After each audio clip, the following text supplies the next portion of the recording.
hablar de arquitecturas de cosas, cómo las cosas están hablando. ¿Qué distingue una cosa de IoT? Como os he dicho antes, es la interconectividad y los servicios relacionados con los objetos, ¿vale? ¿Para qué sirve este objeto?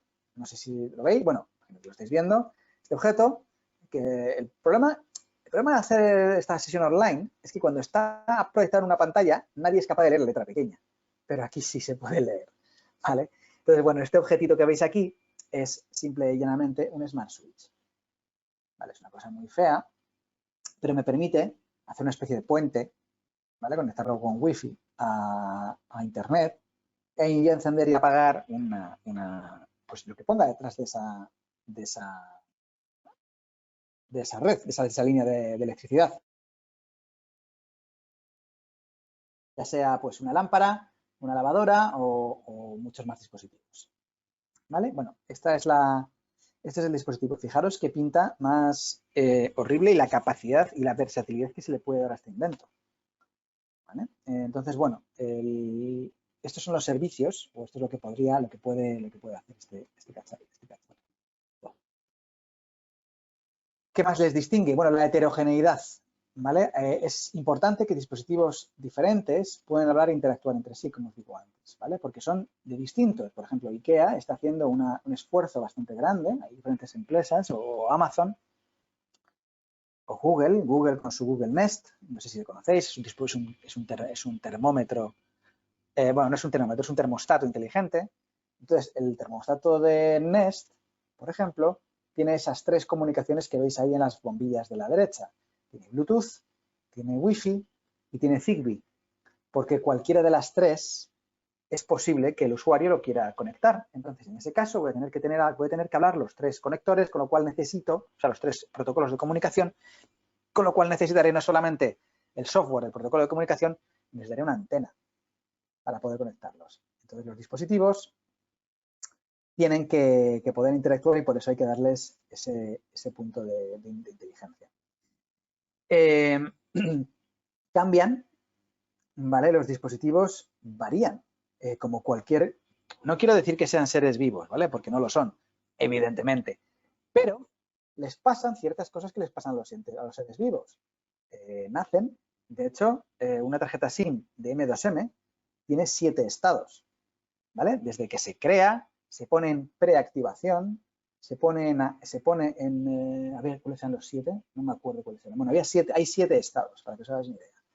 Está el estado latente, preactivación, suspendida, encendida, cancelada y descontinuada, que recordar. Había como diferentes, cada uno tiene sus propias propiedades y el caso de uso de lo que esté pasando con esta tarjeta SIM, pues impacta, o sea, el caso de uso del dispositivo impacta en lo que pasa con esa tarjeta SIM. Es decir, los dispositivos viven de alguna forma, tienen un ciclo de vida y les pasan cosas como que se pueden enfermar, igual que una persona, pues se les pueden romper, entonces tienen que avisar.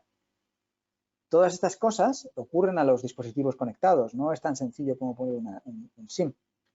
Y luego, además, no sé si veis lo que os rodea ahora mismo, pero seguro que a vuestro alrededor hay cosas que se os ocurre poder conectar, desde radiadores hasta relojes, hasta, bueno, muchas cosas, ¿vale? Entonces, si seguimos esta línea de regla de 3, todas estas cosas van a tener que conectarse en algún sitio y esto va a tener que escalar y las conexiones van a ser cada vez más demandadas. En fin, tiene que haber una cierta escalabilidad.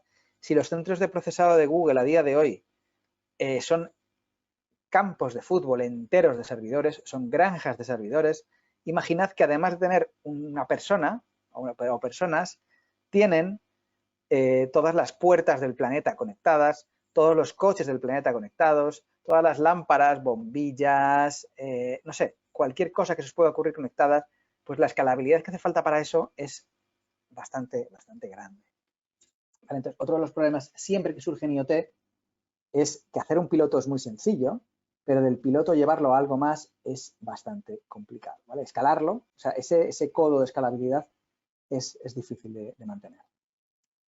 Pues bueno, para simplificarlo, la arquitectura, hay dos tipos de capas, ¿vale? Que quiero que los veáis. Estaría, desde un punto de vista para entenderlo de la forma más sencilla, la capa de percepción, de red y de aplicación, ¿vale? 3 componentes muy importantes, pero luego, si hacemos un poco más de detalle, si hacemos un poco más de doble clic, perdón, vemos que hay capa de percepción, capa de transporte, capa de procesado, de aplicación y de negocio.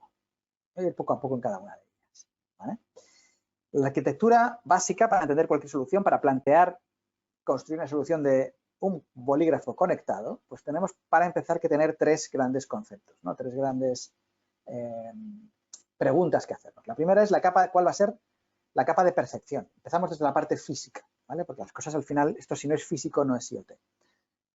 Pues bueno, la capa de percepción es la capa encargada de recoger propiedades físicas de los objetos, ¿vale? Ya sea la temperatura, el ruido, la localización, la inclinación, lo que veis aquí, ¿vale? Todo esto son mediante sensores, ¿vale? Estos sensores son chips, son transistores, son membranas, son LEDs, son diferentes componentes electrónicos que tienen que convertir esa señal, que es analógica, porque el mundo es analógico, en digital.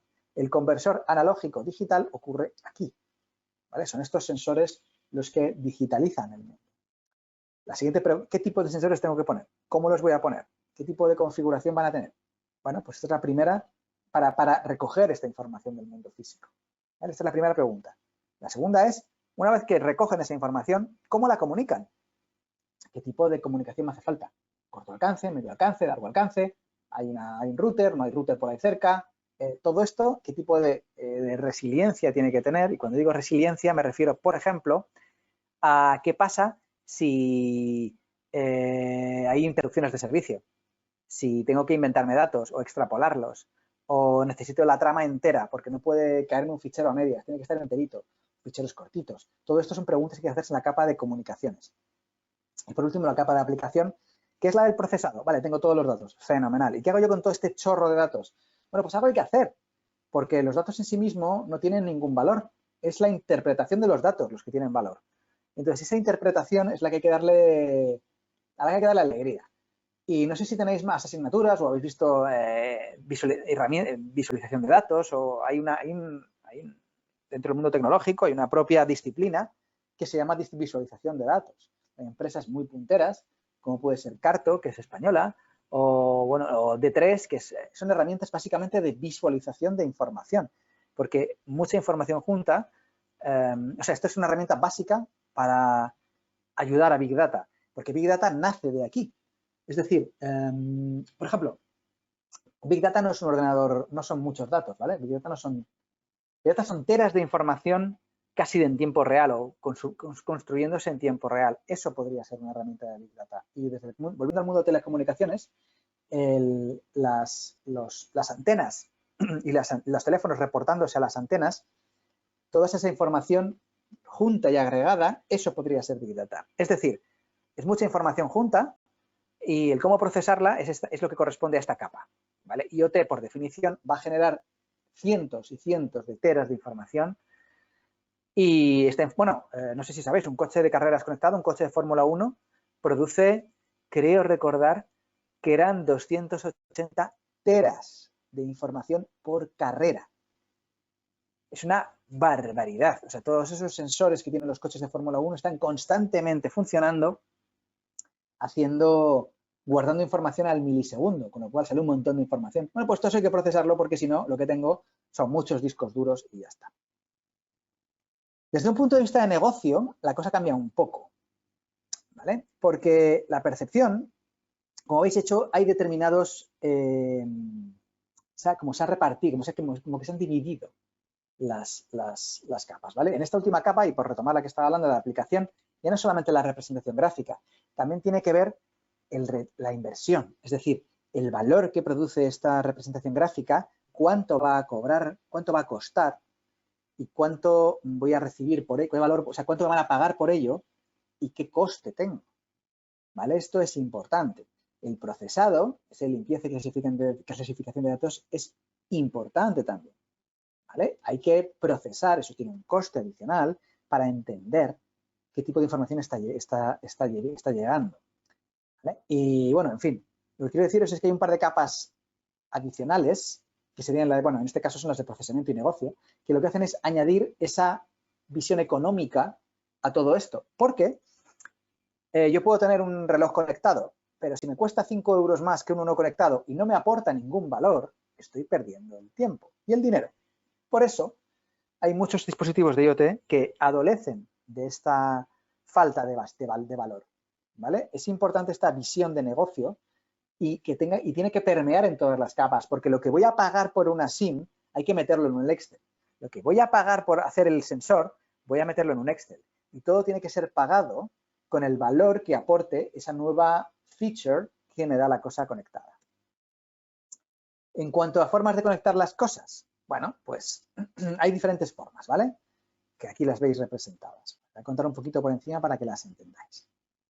Bien, la primera es la arquitectura dispositivo a dispositivo o pareja, ¿vale? Dos o más dispositivos y que se comunican entre sí. Bluetooth, Z-Wave o Zigbee. Z-Wave y Zigbee son competidores, ¿vale? Van en la misma, son muy similares. Bluetooth ya no lo es tanto. ¿Qué ejemplos se os ocurren? Bueno, pues este, por ejemplo, ¿vale? Es muy sencillo. Las bombillas Philips hablan directamente con el router Philips que te hacen conectar. Esto, por cierto, no gusta a nadie. Si tú compras una bombilla, yo os cuento, o sea, os voy a ir contando un poco de... Esto es mi opinión, evidentemente, ¿vale? Pero son los insights que yo he ido recogiendo a lo largo de los años en Telefónica. Esta solución es fea. ¿Por qué? Porque tengo que poner un router. La cosa conectada, que tenga que poner un router, el router va con un cargador, por cierto, ¿eh? Entonces, a ese punto de la casa en la que tenéis el router conectado con la tele, con el DVD, con el equipo de música, con el Apple TV y con todo lo que tengáis puesto, la PlayStation, todo eso, en el mismo ladrón hay que ponerle otro cacharro adicional para que funcione como router para las bombillas de Philips. Pues este hub que se conecta y que solo sirve para bombillas de Philips, no es la solución más elegante que existe, ¿vale? Pero bueno, esto lo cuento porque está aquí, pero simplemente que sepáis que es una forma de conexión de las cosas y es la más utilizada porque es la más sencilla operativamente hablando. A la hora de diseñar no lo es tanto. A ver, veo una mano levantada. De Mercedes. ¿Cómo sé si quieres decir algo? No lo sé. ¿Te habilito el audio? Te va a habilitar el audio. Sí, a ver. Opa. ¿Hola? No, te avisaba que no se estaba escuchando la clase en un momento. Ah, vale, fenomenal. Para ver si escucháis. Te estaba avisando, te mandé por chat también, o sea, te levanté la mano para como alertarte de que se perdía el audio y te mandé... Maldición. ¿Cuándo fue esto? ¿Pero se recuperó? Sí, luego de así un par de filminas, sí. Vale. Perdonad, ahí. Tengo que estar más pendiente, perdonadme, no lo veía. Vale, bueno, pues continúo entonces. Gracias. Vale. A ver. Ya está. Ok, bueno, pues primer tipo de arquitecturas. Segundo tipo de arquitecturas. En estrella, por ejemplo, lo que dicen los de GPS. Estos dispositivos no van a un router, ¿vale? Van a un servidor central que está en algún lado. No lo vemos. Todos tienen su tarjetita SIM o como sea que se comuniquen, pero no van a un router que tengo en casa, van a otro sitio que está más lejano. ¿Vale? Por eso y son muchos, son múltiples, no solamente uno a uno, sino que son una buena maraña de dispositivos. ¿Vale? Otro tipo de conexión podría ser la arquitectura en árbol, o lo que comúnmente se llama de forma muy andar por casa se llama pastor y ovejas, ¿vale? Así se llama, lo llama mucha gente. Donde hay dispositivos intermedios, como por ejemplo cualquier tipo de wearable, ¿vale? El móvil o el teléfono o el reloj, como veis aquí de Garmin, no es el dispositivo final, es una especie de puente que sirve para algo, pero que lo lleva un poquito más lejos. Entonces, ese pastor, pues eso, pastor y ovejas. El pastor es básicamente el que consigue, el que recoge todas estas señales y las manda a un sitio extra para procesar. No se queda allí. Y por última, pues tendríamos una red mesh. ¿Qué tipo de red mesh podría ser? podría ser interesante. Bueno, pues yo siempre pienso en hoteles, ¿vale? En hoteles que hay diferentes tipos de sensores, ¿vale? No solamente estarían, por ejemplo, los sensores de apertura de puertas, sino también estarían los sensores de climatización, los sensores de los ascensores, las luces, la temperatura, todo eso conectado. Los hoteles que están conectados, hay muy buenos ejemplos en el mundo, utilizan una arquitectura de malla, donde no hay un único sitio, sino que es diferentes, todos hablan entre todos, utilizando generalmente o Zigbee o Z-Wave, porque es una forma muy óptima de comunicación sin necesidad de ir poniendo gateways o routers intermedios que hagan ese pastoreo, ¿vale? Porque imaginad, por ejemplo, o sea, solo quiero que os hagáis si queréis implementar esto, ¿vale? Si tenéis pensado construir una solución en IoT, pensar que los dispositivos hay que mantenerlos, ¿vale? Como os decía antes, se estropean. Entonces hay que actualizar firmwares, hay que actualizar softwares, igual que vuestro teléfono, de vez en cuando viene Apple o viene Google y dice, tengo una nueva actualización para tu invento y tienes que descargártela y utilizarlo. Con estas cosas les pasa exactamente lo mismo. Con lo cual, cuanto más compleja sea la arquitectura, peor, porque te puedes dejar dispositivos descolgados. Aquí la gracia es no ir nunca a por ellos. O sea, si tengo que mandar a un fulano a que vaya a cambiarlo manualmente, pues esto tiene un coste, porque ese fulano cuesta dinero. Entonces, la gracia es que yo tengo un sensor de parking ahí en el vacío, o sea, en el campo, y no tengo que ir a por él, lo puedo actualizar de forma remota. Cuanto más compleja sea la arquitectura, cuanto más de este estilo sea la arquitectura, más difícil va a ser actualizarlo. Imaginad que yo quiero actualizar, por ejemplo, el pulsómetro de Garmin de la izquierda. Pues tengo que mandar desde el servidor una actualización que acabe en el reloj, que acabe en el dispositivo. Esto a nivel técnico es un buen lío. ¿Eh? Tenéis que tener esto en cuenta cuando se hagamos las arquitecturas. Las más sencillas, pues, o sea, las más óptimas, o bien está de mesh, o bien punto a punto, o bien de amplio espectro, de lo que os contaba antes, de dispositivos que están solos en el mundo. Pero por temas de coste, eso tampoco tiene sentido. No le voy a poner una SIM a todo, quizás no tiene sentido. ¿Vale? Bueno, solo para que lo tengáis en cuenta y que veáis. Otra mano levantada.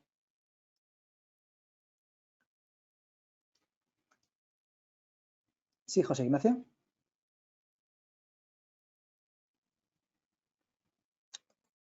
Aló, ¿me escuchas? Sí. Tengo una inquietud.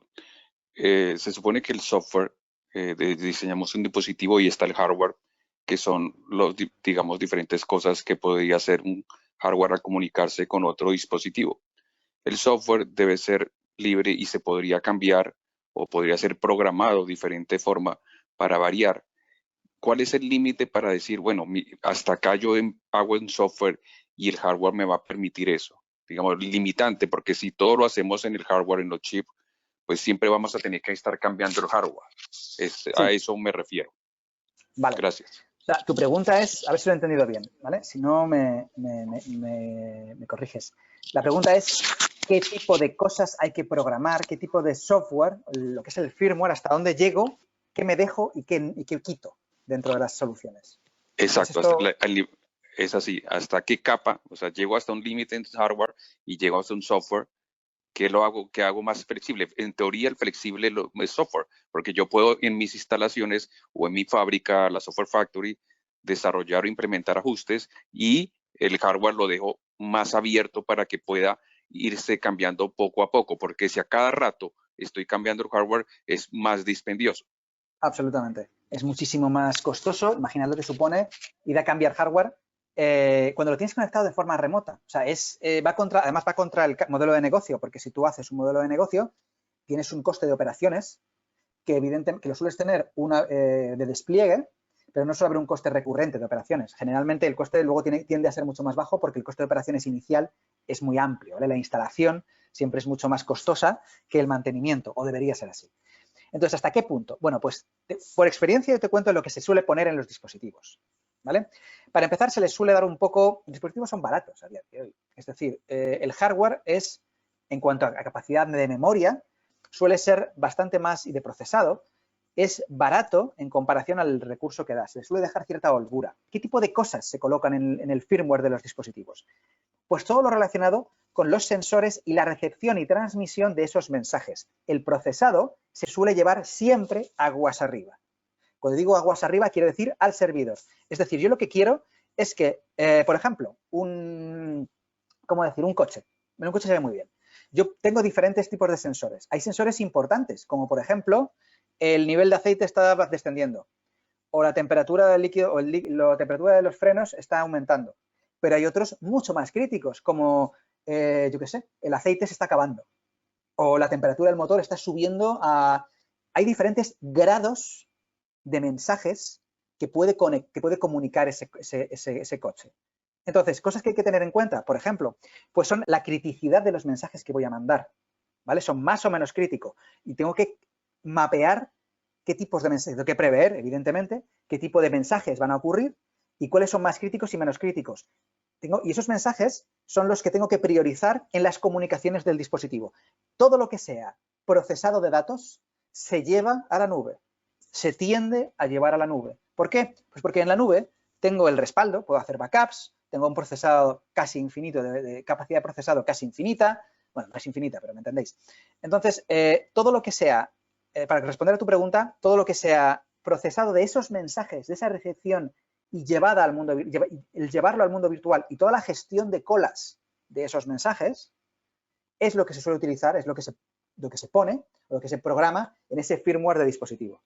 Junto, por cierto, esa programación de mensajes va además con unos paquetitos de actualización de precisamente ese software de gestión de mensajes, ¿vale? Es decir, como el actualizador, digámoslo así, del firmware. Ya hay soluciones en el mercado funcionando, es decir, esto no, cualquier fabricante de dispositivos sabe de lo que está hablando cuando le cuentas estas cosas, ¿vale? Entonces, esta es la filosofía con la que hay que ir detrás a la hora de crear el firmware para un dispositivo. Los datos, lo más... el problema que tiene el dispositivo es la captación de esos datos, con lo cual todo lo que salga de captación, fuera de aquí. Hay muchas soluciones intermedias, ¿vale? Yo hablo mucho, ¿vale? Esto me gustaría que nos viéramos porque así pero vamos, os cuento cosas por encima de esto, ¿vale? Esto no está en ninguna transparencia, pero es así. O sea, hay, por ejemplo, cosas que se le programan a los dispositivos como pueden ser watchdogs, que son perros guardianes. Los dispositivos IoT suelen tener un chip que se llama watchdog, que lo que hace es monitorizar que el dispositivo está preguntándole tiene vía directa, digámoslo así, con las comunicaciones. Entonces, está preguntando al sistema operativo si está funcionando, si está activo. ¿Está todo bien? Sí. ¿Está todo bien? Sí. ¿Está todo bien? Sí. Lo pregunta cada 30 segundos, por ejemplo. El momento que el sistema operativo no contesta, dice, oye, aquí se ha colgado algo.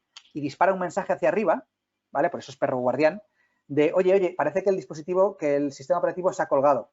Entonces tú ya haces una actuación local. Todas estas cosas, si os fijáis, están relacionadas con la comunicación de estos datos y problemas que pueden surgir en el firmware o en el propio dispositivo a la hora de comunicar estos datos. Todo el procesado, cuanto más procesado arriba, mejor.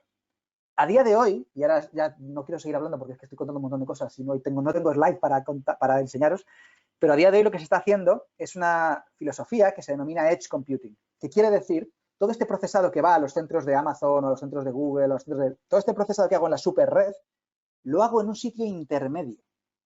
Es decir, no lo puedo hacer en el dispositivo porque el dispositivo es caro y no lo voy a hacer ahí porque tiene otros problemas que sea procesar de datos, pero a lo mejor, y las redes de las operadoras de telecomunicaciones están ofreciendo a esto, y Cisco también, o sea, no solamente las telcos, a lo mejor lo puedes procesar en el router.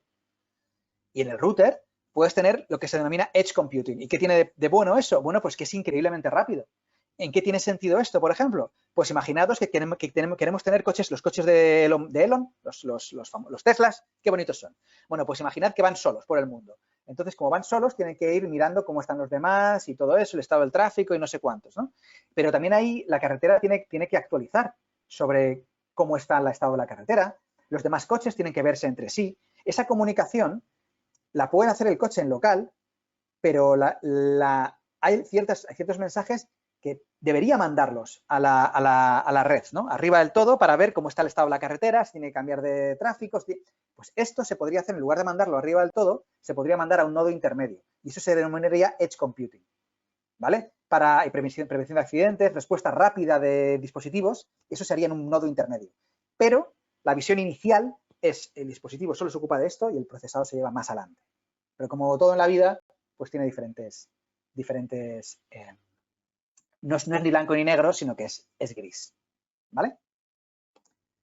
Pregunta muy interesante, por cierto. Muy buena pregunta.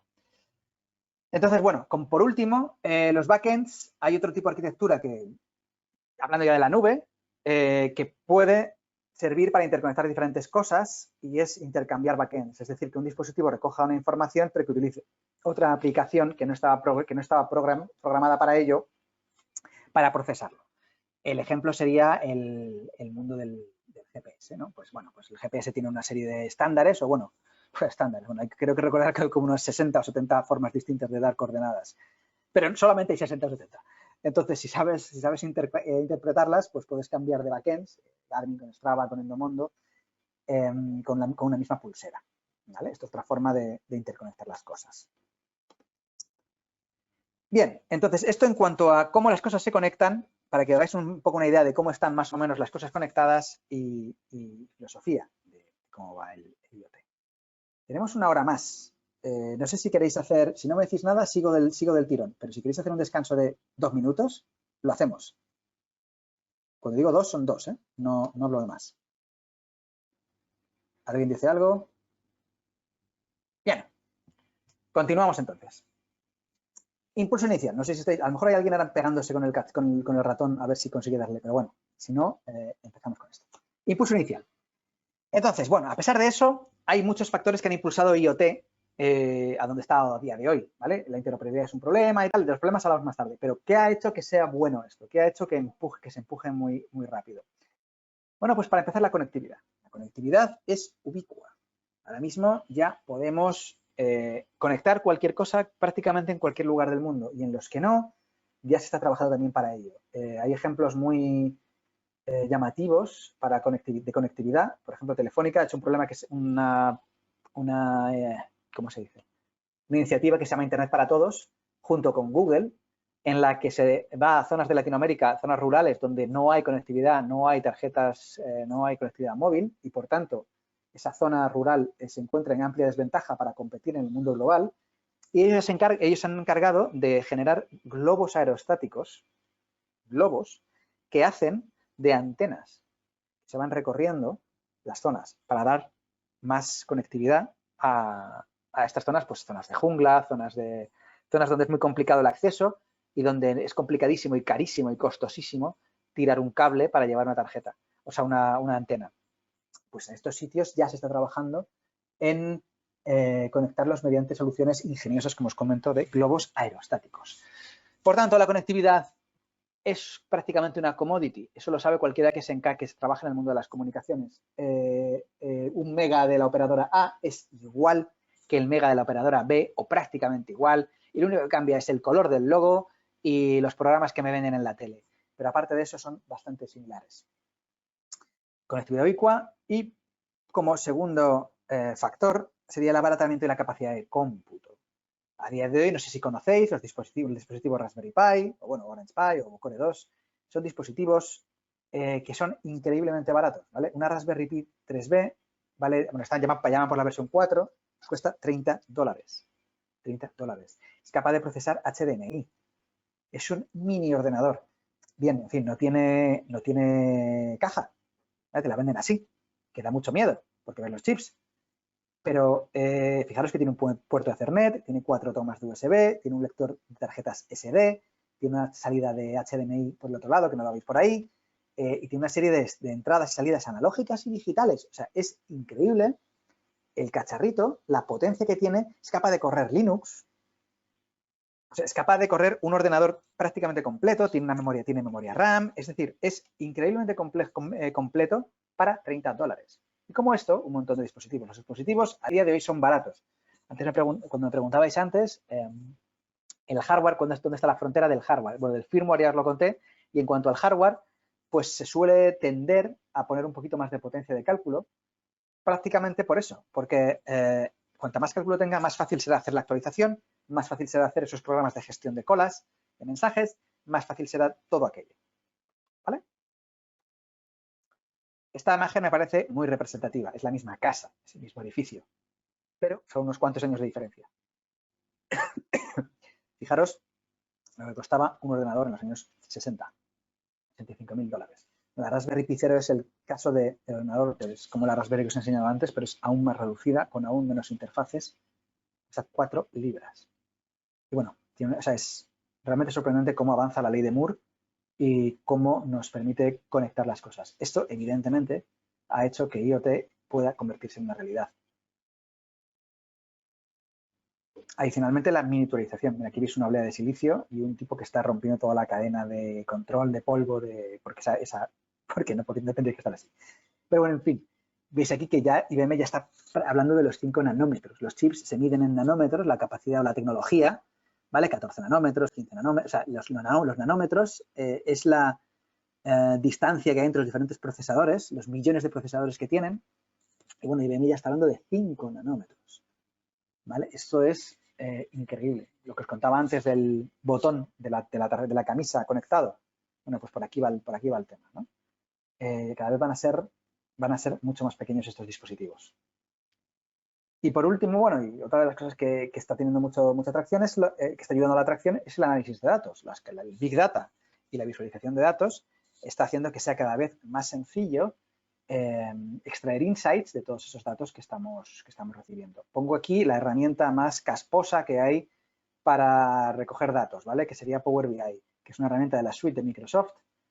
Es increíblemente duro, pero si queréis hacer un análisis rápido de datos, de una base de datos y demás, es quizás lo más, no sé cómo decirlo, no sé si rápido, tiene una curva de aprendizaje que no se la salta a un gitano, pero bueno, es una herramienta de visualización bastante extendida, digámoslo así. ¿Vale? Hay otras herramientas basadas en mapas, por ejemplo, Carto, que os comentaba antes, está basado en mapas. Si buscáis CartoDB o Carto, o D3. D3 es una librería para visualización en páginas web de información amplia. Por ejemplo, D3 se está usando mucho para todas estas visualizaciones que estáis viendo ahora de la pandemia que azota el planeta, pues muchas de ellas utilizan esta tecnología de visualización de datos. ¿Vale? Entonces, todo eso está ayudando, evidentemente, a que IoT despegue porque va de esto, va de visualizar información. Asimismo, la adopción generada de redes IP, ¿vale? Los protocolos TCP/IP, pues básicamente es lo que denominamos Internet. Es una plataforma bien definida. ¿Hay alternativas a estos protocolos TCP/IP? Bueno, pues aquí os pongo esta alternativa de la IETF, que es una alternativa al protocolo TCP/IP basado en palomas mensajeras. Bueno, esto que parece una broma, esto de hecho se considera una broma, pero como los frikis son gente muy poco bromista, se definieron todo el estándar, o sea, definieron todo el stack de cómo se tiene que lanzar mensajes si los quiero lanzar sobre palomas mensajeras. De hecho, está medido el tiempo de respuesta, los baudios, la cantidad de bits por segundo, en fin, o sea, qué sentido del humor. Pero bueno, en fin, lo que quiero deciros es que a día de hoy las redes IP con protocolos TCP/IP o UDP son estándares en todo lo que nos rodea, prácticamente. En cuanto a clasificación, bueno, ya os hice antes una breve descripción, pero hay diferentes, lo digo porque la vais a ver de diferentes formas, ¿vale? Las hay en función de si es un dispositivo para vestir, según el tipo de dispositivo o según el contexto del dispositivo.